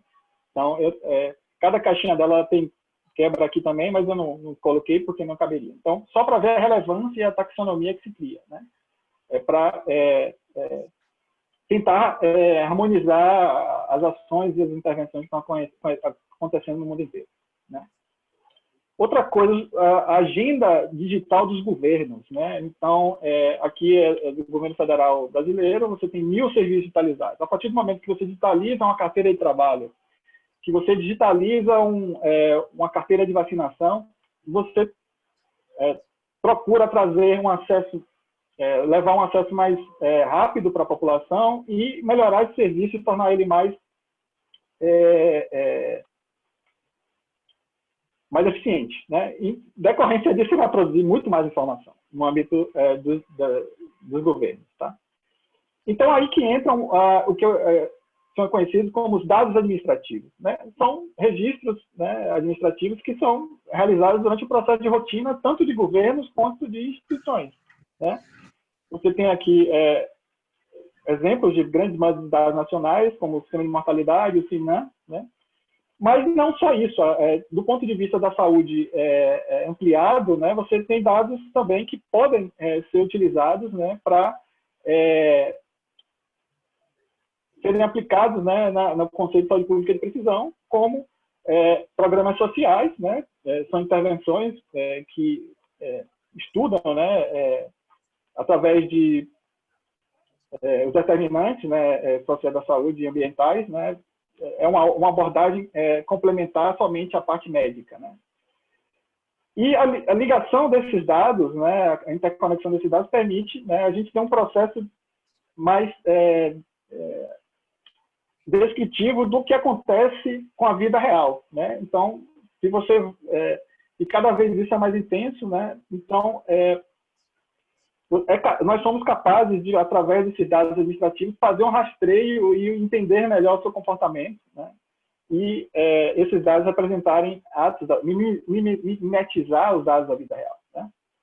Aqui um exemplo do estudo de Kiyoshi, que ele participa, né? Ele pegou dados públicos do PNI e fez uma análise temporais, entre outras, né? E identificou padrões por regiões, né? Das taxas de vacinação, e também ele, né, fez o heatmap aqui por doença e no tempo aqui o que está acontecendo. Isso é um exemplo. Esse aqui é outro exemplo que não usa dados públicos, usa os dados de uma coorte, utilizando a metodologia que eu comentei, integrando dados de saúde e dados não de saúde, né? Então, usando as grandes bases nacionais, né, que a gente classifica como administrativas, né? Então, o baseline dessa coorte são os beneficiários de programas sociais, são 114 milhões, e a essa baseline você vai buscando pontos de ligação desse indivíduo, por exemplo, com o SINAM, que é notificação de alguma doença compulsória, de notificação compulsória, o SIN, quando morre. Então, você tem as intervenções sociais, se a pessoa receber uma casa, né? E com base nisso, você consegue fazer estudos, né, a partir de uma extração dessa modelagem de estrutura, você consegue fazer estudos. Aqui é um exemplo de um estudo sobre hanseníase, né, onde você avalia os efeitos tanto na aderência quanto na cura de quem recebeu o programa social, e utilizando metodologias como Propensity Score e IPTW, e um subgrupo, né, da população, né, de menores de 15 anos. Então, você consegue, a partir disso, gerar intervenções mais precisas. Contudo, para chegar a isso, você tem assim, a epidemiologia consegue obter aquelas conclusões com base num modelo hipotético, definido a partir do epidemiologista, né? Então, ele define as relações, né? O Bolsa Família envolve condicionalidade, que as pessoas têm que cumprir, né? A criança tem que ir para a escola, tem que fazer um número de consulta de pré-natal, etc. E tal. Isso influencia sobre o acesso, porque ela tem que ter um contato mais próximo com as unidades de saúde. Isso implica em melhoria na aderência, né, porque ela tem uma relação mais estreita com serviços de saúde. Então, esse modelo aqui é um modelo complexo, né, assim, que advém a partir da exploração das publicações científicas, tá? Então, a IA, né, pode aumentar essa capacidade, né, de mimetizar, né, esse modelo teórico, né? Então, é uma fronteira, né, que nós estamos tentando trabalhar a partir da estruturação dessas coortes, né? Ver se conseguimos, através da IA, aumentar essa capacidade de fazer isso, né? Lógico que você vai ter que ter avaliações, etc. E tentar também, né, ampliar, né, porque para fazer isso, né, o epidemiologista ele tem que simplificar a realidade, né? porque há tantas variáveis, tantas correlações, né, que se ele não simplificar, ele não consegue interpretar e nem chegar a um bom resultado. Me mandaram uma mensagem aqui, não sei se já estou terminando. Então, sim, aqui só realmente para esclarecer alguns pontos, né? Então, a gente conversou que IA tem aprendizado de máquina, aprendizado profundo, linguagem de processamento de linguagem natural. A ciência de dados é uma parte disso, né? Que ela se preocupa com estudar os dados, né? Enquanto a IA se preocupa com fazer com que a máquina pense ou realize atividades que são comumente realizadas pelos seres humanos. Então, que eu acho que já abordou esse tema, né? Do ponto de vista, ele tem é um processo abrangente, né? Que tem pré-processamento, análise, visualização, predição, tá?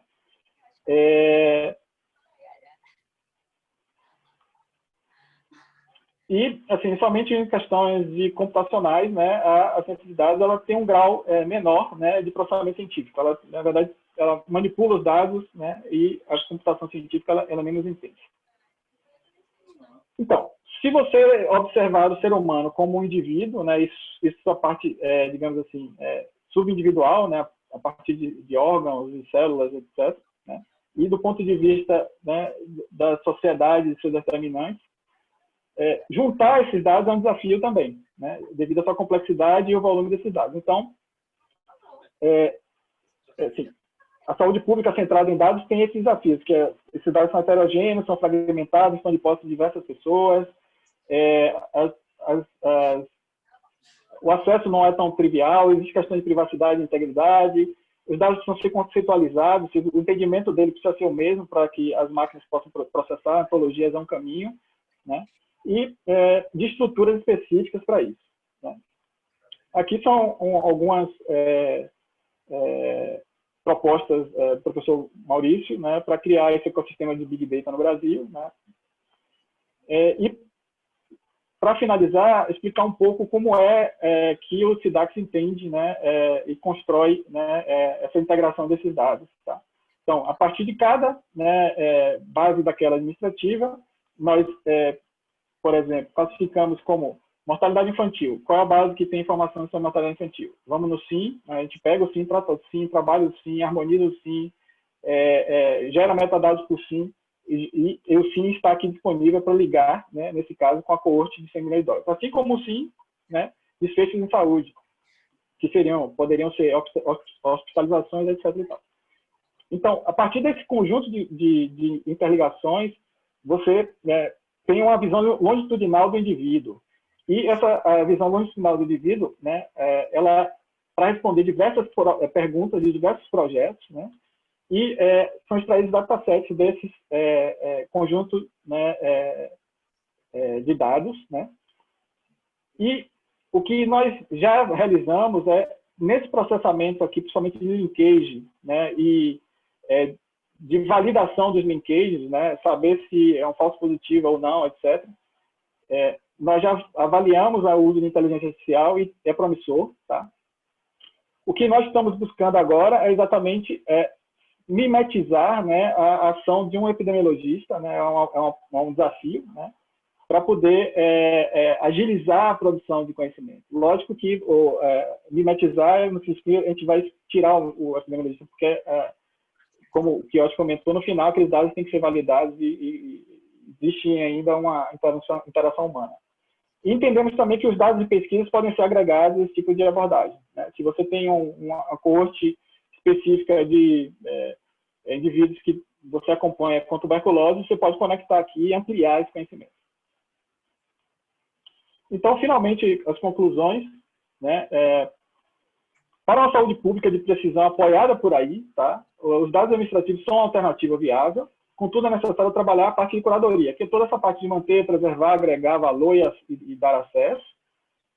Esses dados precisam também estar modelados em estruturas claras e bem definidas para que possam ser aplicadas as políticas e práticas em saúde pública. A IA contribui, como eu comentei, a gente já vê isso, nos processos de ciência de dados, né, para aumentar a capacidade, né, que é limitada humanamente, né? Se tirar uma amostra para um padrão ouro de visualmente ficar classificando se aquilo foi um par positivo de um linkage ou não, tem limitações. Aqui você resolve essas limitações. Aí vem um outro campo, que é o que a gente está pensando em trabalhar e ver que pode ter, que tem potencialidade, é tentar fazer que esses estudos epidemiológicos sejam realizados através de abordagens de inteligências artificiais, né? Então, como eu falei, não existe uma grande inteligência artificial.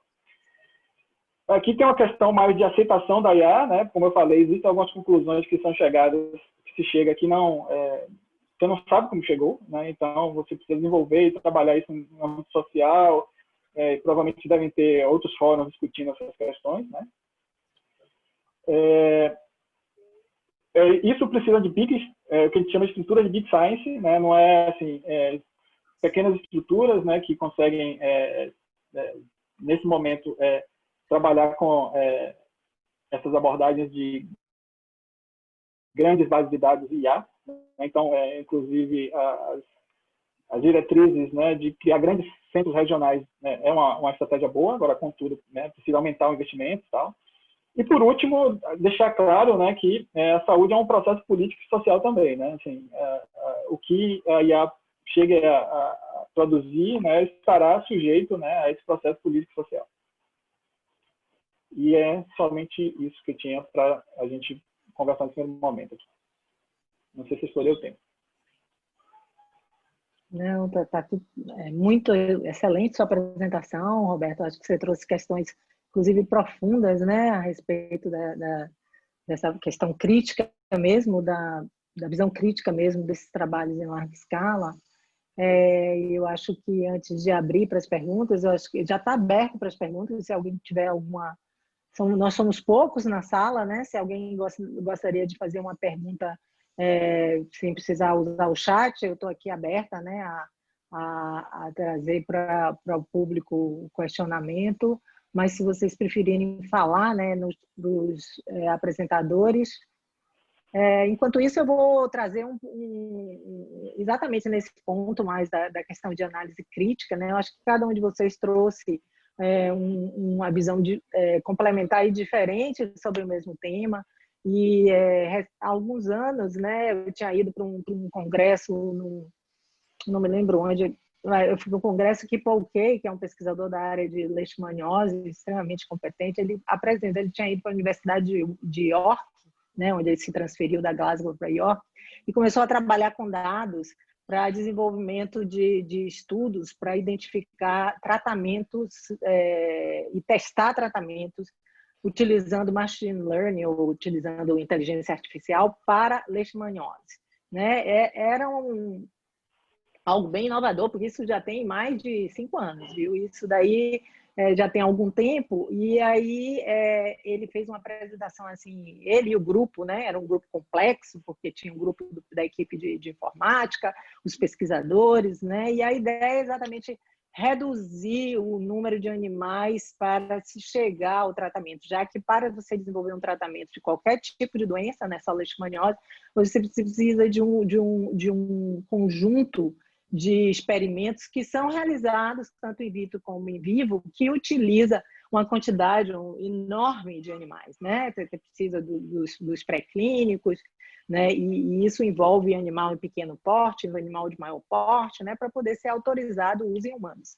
E aí ele propunha a utilização desses estudos, e aí alguns anos depois eu encontro com o Paul Kay, e eu falei, como é que vai esse estudo? E esperando, né, que ele trouxesse os resultados daquilo que ela apresentou como projeto. Aí ele fez, poxa, todas as vezes que eu ia apresentar, as pessoas diziam que eu não fazia mais pesquisa, que eu estava só desenvolvendo algoritmo, e aí ficou aquilo na minha cabeça, né? Quer dizer, uma aceitação de algo que a sociedade científica, né, mesmo aquela que é a mais aberta, né, que é a nossa sociedade, aceitar, né, ferramentas tão fundamentais para poder direcionar estudos tão importantes, né? Se isso haveria...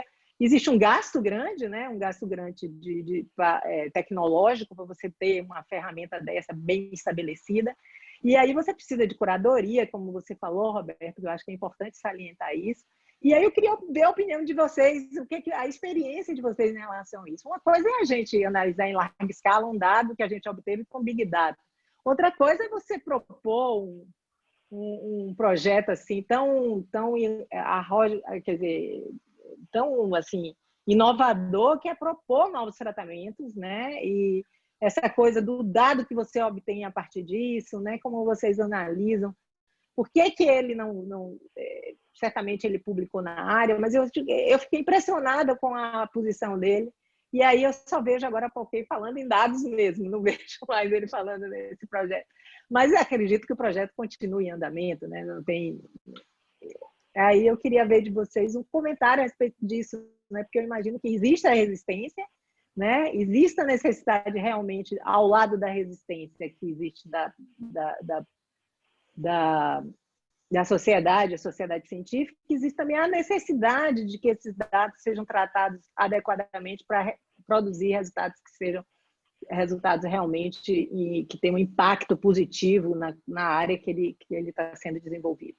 Né? Eu pediria a vocês para comentarem isso, cada um de vocês, acho que todos podem, né, comentar um pouco, porque todos trabalham em áreas complementares. Né? Quem quer começar? Quem começa? Vocês que dizem. Vai lá. Marcos, que começou aí a falar. Perfeito. Não, eu tenho só um comentário em relação ao que você falou, Patrícia, sobre o tamanho da amostra, né? Reduzir animais, né? A quantidade de animais, etc. É uma observação muito interessante que está sendo muito usado em inteligência artificial, justamente para você otimizar, né? Como o professor Kiyoshi falou aí na questão do custo, né? A perspectiva econômica da pesquisa é você otimizar o gasto de invalidações de pesquisa, tanto na fase 0, como na fase 1, fase 2, fase 3, porque a inteligência artificial ela tem a capacidade de melhorar a força de associação, né, entre as variáveis e o desfecho clínico. Né? Então, à medida em que você melhora essa força de associação, você precisa de um N amostral menor. Né? E na medida que você amplia esse N, maior é o custo da pesquisa. Né? Então, tanto na validação lá na fase de piloto, quanto na validação de ensaio 3 e por aí vai, a inteligência artificial tem sido muito usada. Agora, é óbvio, né? O desenho de pesquisa ele precisa ser muito bem elaborado, né? Porque tanto na perspectiva do viés de clínico, sem relação com a inteligência artificial, como também a inteligência artificial ela tem os seus desafios do que os professores conhecem melhor do que eu, é o que a gente chama de overfitting, né, de um modelo de inteligência artificial. Né? Então, você pode ali combinar um viés, né, uns dados viciados, e você tem um resultado falso, e daí porque a necessidade de você ter esses conjuntos de validação. Mas essa mensagem que eu queria pegar carona que você falou, né, de usar menos animais, né, também em humanos, né, isso está sendo muito usado na área médica com inteligência artificial. Acho que ainda tem um outro aspecto, que é a questão mesmo das agências reguladoras, né? Quando as agências reguladoras vão aceitar esses dados como dados que a gente possa usar como estudo pré-clínico, né? Que é outro ponto importantíssimo, né? Para a gente acionar, quer dizer, agilizar, né? E aí a gente está nesse momento de agilizar vacina, né? A gente tem que agilizar a ciência básica para que ela tenha uma resposta mais rápida, né? Porque as etapas são tão demoradas, né? Para a gente obter um dado que realmente venha a ter um reflexo positivo para a sociedade, que é o mais importante, né? Para a população de maneira geral.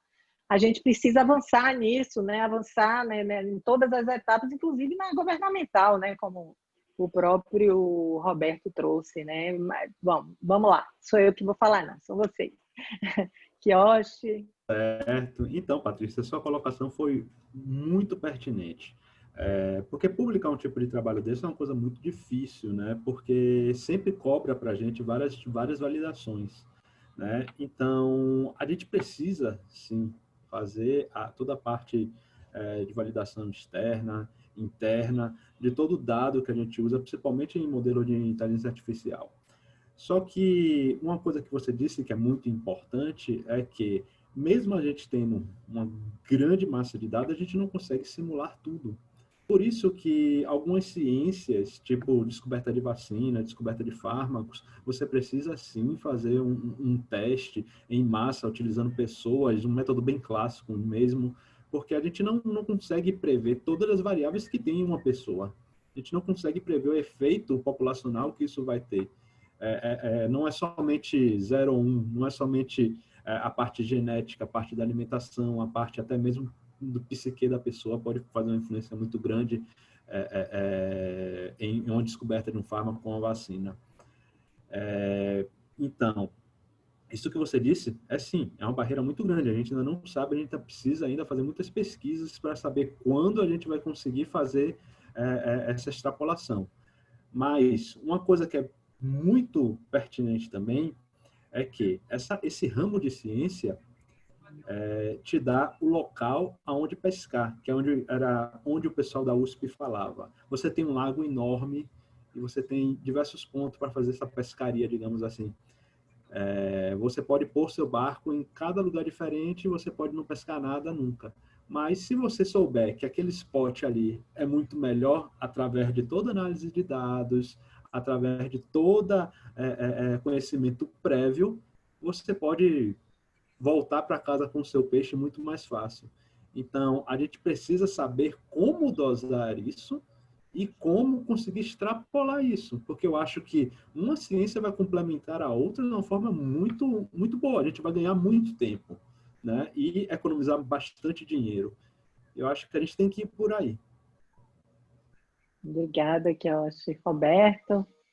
Então, a gente entende dois blocos, vamos classificar assim, em dois blocos, né? Assim, você tem toda a parte de ciência de dados, né, envolvida nessa integração desses dados administrativos, né? Que ela se baseia na ciência de dados, né? E usa de inteligência artificial, né? Esse público ele é mais susceptível a aceitar isso, né? Tanto o público científico, né, quanto, né, quem consome esse dado, né? Assim, eu fazer uma inteligência artificial que me diga se um pareamento ou linkage de uma base com outra, né, está correto ou não, agiliza infinitamente esse processo, né, de data science, né? Eu desenvolver um algoritmo, né, de inteligência artificial, né, que valide esse dado, né, é perfeitamente aceitável, entendido e se publica bastante bem. Agora, quando você vai para o mundo epidemiológico, da epidemiologia, né, então eu comentei com a coorte, né, a gente criou uma coorte, né, você tem um baseline, a partir do dado administrativo, você tem as intervenções, acompanha o segmento do indivíduo. Se questionou em algumas publicações se realmente era uma coorte, né, porque o conceito tradicional da epidemiologia é aquela dado que você vai lá, coleta, tal. E teve todo um processo de convencimento disso, né? E aí, nesse caso, a gente não está nem usando a inteligência artificial, né? Quando a gente vislumbra que algumas atividades do processo de definição de modelo epidemiológico pode ser apoiado, é sempre bom botar apoiado pela IA, né? A gente acredita que isso vai ganhar uma agilidade, agilizar esse processo, né? Mas, contudo, sempre dependente do dado, não tem como, né? Assim, tem uma etapa prévia, né, que é influenciada, né? Então, esses modelos que a gente entende que a gente pode explorar, tentando simular, né, a epidemiologia, ou o conhecimento da epidemiologia, ou a epidemiologia em algumas áreas, vai ter dificuldade de aceitação, né? Então, imagina sair uma recomendação de um cenário futuro de uma doença, né? Porque, né, a gente pode, a partir de alguma coisa, prever que aquela decisão em saúde pública vai gerar aquele impacto daqui a 20 anos, né? Vai ser muito questionado, né? E você não tem como, às vezes, validar, porque você vai ter que esperar os 20 anos para ver se aquilo aconteceu. Então, no mundo científico, da parte computacional, assim, a IA é bem aceita, né? Inclusive surge de lá, né? Mas nas outros saberes, né? Principalmente epidemiologia, saúde pública, ainda há restrições, tá? Principalmente quando envolve mais a parte dos determinantes sociais, etc. E tal. Quando você aborda a questão de fármaco e tal, também é mais aceita, tá? Essa abordagem. Tem uma pergunta aqui de Caliane, né, uma observação. Infelizmente, não consegui acompanhar as apresentações desde o início e minha pergunta pode estar fora do que já foi apresentado. Tem uma questão sobre a formação dos profissionais. A ciência de dados está em franca expansão na Fiocruz. A instituição tem planos para incluir esse tema na formação de seus profissionais e estudantes? Sinto falta de cursos de extensão nessa área. Isso acho que é mais para mim mesmo, né?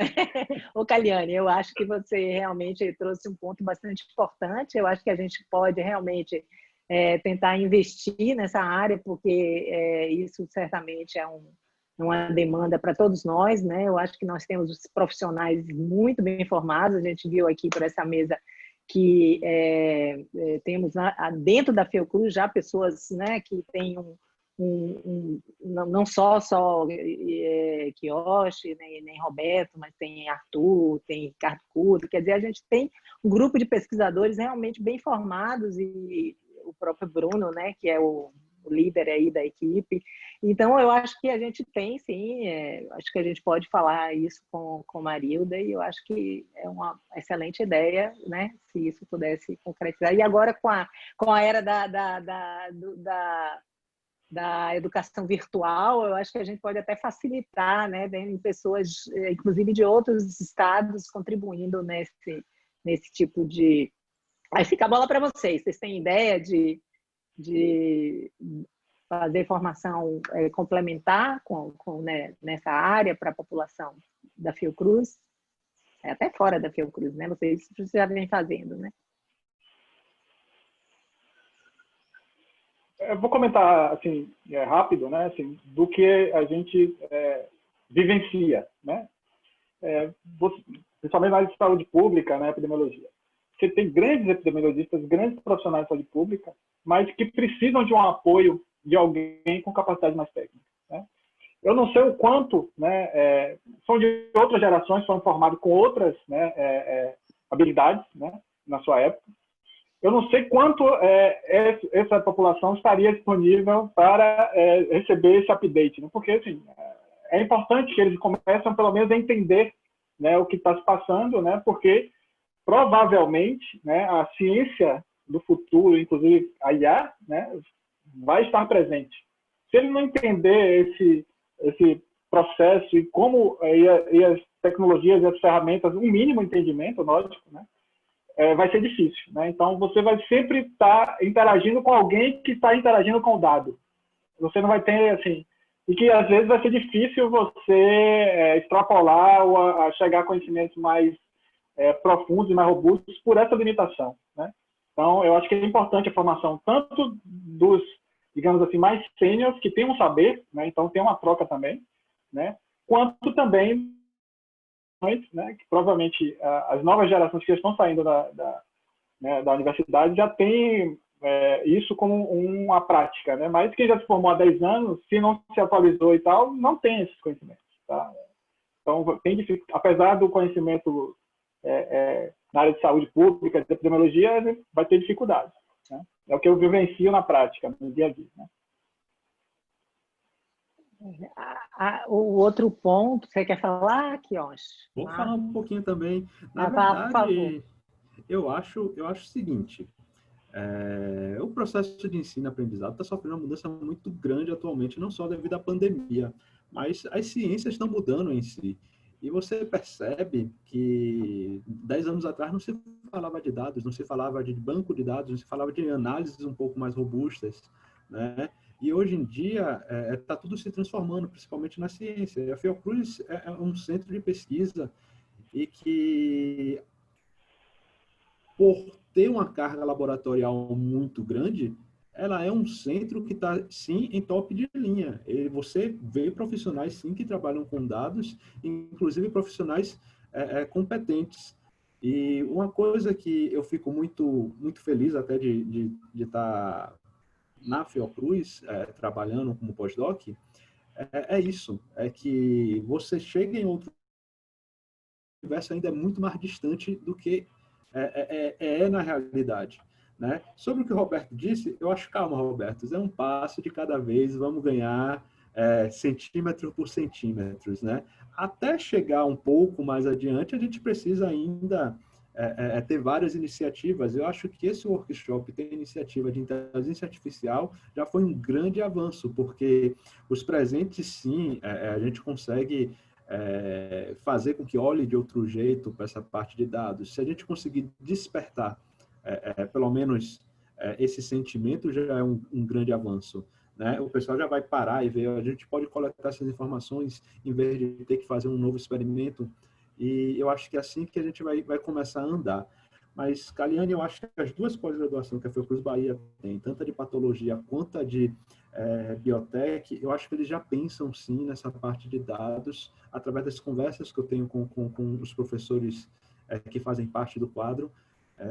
Eu acho que só precisa haver uma maneira de se encaixar tudo, uma conversa propriamente dita, porque a pós-graduação tem um interesse muito grande em fazer publicações científicas, até mesmo para se justificar como pós-graduação. E a tendência da ciência está uma tendência um pouco mais de dados. E a Fiocruz, com certeza, não vai querer ficar para trás quanto a isso. Marcos, gostaria de fazer um comentário? Eu queria fazer um comentário, sim, sobre isso. O que a gente tem visto muito na parte de imagens é que esses modelos de inteligência artificial, eles têm uma capacidade de serem explicados. E aí eu faço um comentário aí com o que o professor Roberto colocou, a questão do black box, do white box. Existe muita resistência em modelos black box, né? Ou seja, o médico ele quer que exista um mínimo de explicação, né, porque está gerando aquele resultado, e eu acho que talvez isso esteja relacionado também a essa questão da formação, tá? Assim, eu falo da formação como comunidade científica, né? A formação do médico, a formação da comunidade médica como um todo, eles não tiveram ainda uma bagagem com inteligência artificial e dar modelos que sejam mais black box e menos white box, porque nem sempre isso é possível, né? Então, existem modelos que realmente são inexplicáveis, você vai lá, vai testar e dá certo. Né? E é isso que é importante, né? Isso, o paciente tem que se beneficiar disso.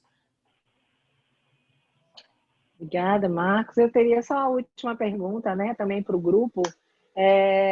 2001, Odisseia no Espaço, quando foi lançado, era extremamente inovador, né? Não sei se vocês jovens assistiram, mas é um clássico, né? E o grande ponto do filme é a questão da inteligência artificial tomando conta, né, de uma espaçonave, né, no simbolismo de que a inteligência artificial ia como algo assustador, inclusive, né? Porque ela não só ela toma conta, como ela lidera depois e o homem deixa de ser importante. Eu acho que esse medo está no imaginário das pessoas, né? E aí quando você apresenta modelos ou ferramentas, vamos dizer, mais ferramentas, que você pode de alguma maneira dispensar o humano para você ter resultados pelo menos em alguma etapa, né? Nem todas as etapas, em alguma etapa você dispensar a análise humana, isso cria na população, né? Vamos dizer assim, no público, um certo receio. E eu acho que é isso que a gente tem que dialogar, né? Para retirar da população, do público, esse fantasma, né? Do 2001, Odisseia no Espaço, né? Que eu acho que está aí, né, pairando nas nossas mentes há muitos anos, né? O que é que vocês acham sobre esse comentário? Se eu estou maluca, vocês não sofrem isso? Ou a geração de vocês toda acha que o humano pode estou falando de uma geração que é diferente da de vocês, então eu acho que é importante vocês comentarem, né? Eu acho que o público assim de saúde, né, paciente, o público da ponta, o operador de maquinários, eu acho que o problema está mais no operador médico, tá? Em aceitar mais isso e em tirar um pouco da fantasia da inteligência artificial. Eu acho que está mais nesse nível, né, do que no nível do público geral, né, que não tem sequer, muitas vezes, uma compreensão da realidade tal qual a gente vive hoje, né? Ou vivia, né, 10 anos. Então, até a inteligência artificial para esse público mais leigo, eu acho que não é grande coisa, é só mais uma variável, enfim, algo dos estudados, dos universitários, digamos dessa forma. Tá? Eu acho que está mais com o público médico esse desafio, esse entendimento. Tem aquela frase, né? Que alguns, em momento de crise, alguns choram, outros vendem o lenço. O que É ocorre, verdade. o que ocorre, lembrando agora de uma conversa informal que eu tive, é que há algumas décadas atrás, se você quisesse ser bem-sucedido, você tinha que ser ou formado no direito, ou formado na medicina, ou formado na engenharia. Atualmente, a longo prazo, se você parar e ver com esse negócio de inteligência artificial que está começando a crescer, essa parte de ciência de dados e acesso também que todo mundo está tendo, você começa a perceber que sim, a inteligência artificial vai, em um momento, substituir até algumas carreiras, né? Por exemplo, se você vê o correio da China, você vê que é tudo robô, não tem nem mais carteiro. E o que é que ocorre? Quem vai tirar vantagem disso? É a pessoa que programa esses robôs, entendeu? Nunca vai existir essa possibilidade de uma inteligência artificial substituir um ser humano, porque vai ter que ter uma pessoa fazendo todo o código dessa pessoa, desse robô, né? Então, a gente tem que saber lidar atualmente com as nossas predições de sucesso futuramente, inclusive até com qual vai ser o nosso papel quanto, no meu caso, biólogo. Como é que vai ser o biólogo daqui a 20 anos? Vai ser um biólogo que vai ser simplesmente o rapaz que entra na mata ou que fica no laboratório, ou vai ser um rapaz que vai ter que ter um domínio de inteligência artificial ou até de outras áreas um pouco mais estranhas para o biólogo? Então, é muito pensar na odisseia do espaço, digamos assim, mas também projetar isso adiante através do nosso cenário atual. Então, dá medo? Dá, mas vai aparecer outros medos e a gente tem que conseguir lidar com isso, porque a inteligência artificial não é que ela vai dominar tudo, vai ter alguém dominando ela também. Obrigada, Kelly. Roberto? Veja só, eu acho que o que eu vou comentar extrapola um pouco assim, a parte computacional e tal. Os outros impactos da IA, né? O impacto dela no modelo produtivo, né? Assim, eu não tenho nenhum problema sem inteligência artificial fazer meu trabalho e o modelo social me prover comida, habitação, né? Não tem nada a ver com uma máquina vá lá e plante as coisas. Só que isso implica, né, em mudanças estruturais, né, até de classes sociais, né, etc. e tal, de modelo econômico, né, porque se eu tenho uma máquina que está fazendo, eu preciso que 1% da população esteja trabalhando, né, pode trabalhar em rodízio, né, assim, nesse momento no planeta tem 1% da população trabalhando com as máquinas, né, fazendo uma visão filosófica do que tem que mudar, né? Então a IA tem impactos em modelos sociais, em relação de trabalho, né? Então há uma evolução ainda, né? É uma fronteira ainda que está se iniciando agora, né? Eu não sei quando isso acontecerá, mas assim, eu sou otimista, né? Então você tem 1% da população que faz rodízio, que trabalha, as outras se preocupam em pensar em questões mais complexas e tal. Não vejo problema, assim. Agora, a questão da sociedade querer isso, né? Assim, se eu consigo ter máquinas suficientes que trabalhem por mim e sustente a civilização, não tem problema. No meu ponto de vista, não teria problema, né? Mas, enfim, aí envolve outras questões, né? Então, acredito que, inclusive, né, os modelos econômicos estão começando a sofrer toda essa parte de digitalização, né? Como é que eu cobro imposto, né? De uma coisa digital, os bancos agora não existem mais, não existe mais dinheiro, né? Enfim, tudo isso vai se somando, né? E a sociedade tem que, né, começar a pensar nisso, né? Assim, não sei quando isso vai ser uma realidade, mas provavelmente chegará em algum momento a boa parte da população poder ser apoiada ou ser mais produtiva trabalhando menos. Gente, foi uma delícia conversar com vocês, foi realmente muito agradável, né? É uma área de interesse de todos, né? E todas, né? Eu acho que ela realmente perpassa não só a área que a gente trabalha, mas também a nossa vida pessoal, a nossa saúde, né? Então, a gente tem que estar sempre aberto a conhecer melhor e lidar melhor com essas informações, mas do ponto de vista científico, ela, sem dúvida nenhuma, ela vem contribuindo de maneira assim, expressiva para o avanço da ciência, né? E da saúde também, né? Agora, aí a gente tem que olhar para os governos têm que aceitar vários processos para que a gente possa absorver tudo que de bom essa nova ciência, vamos chamar assim, novas ciências, né? Porque são, segundo aquele quadro de Kiyoshi, né? Que são tantas áreas que se interligam para gerar a informação que eu não sei se é uma ciência só ou se são várias, né? Que se complementam. Então, eu agradeço demais a vocês. Foi um enorme prazer estar aqui coordenando essa mesa. Prazer em conhecer Marcos também. Agradecer a todos e o público também que está aí assistindo até essa hora. Muito obrigada, viu, gente? Então, vamos lá. Obrigado. Acho que amanhã... Tchau, gente. Obrigado, pessoal. Tchau, Patrícia. Obrigado. E usem máscaras.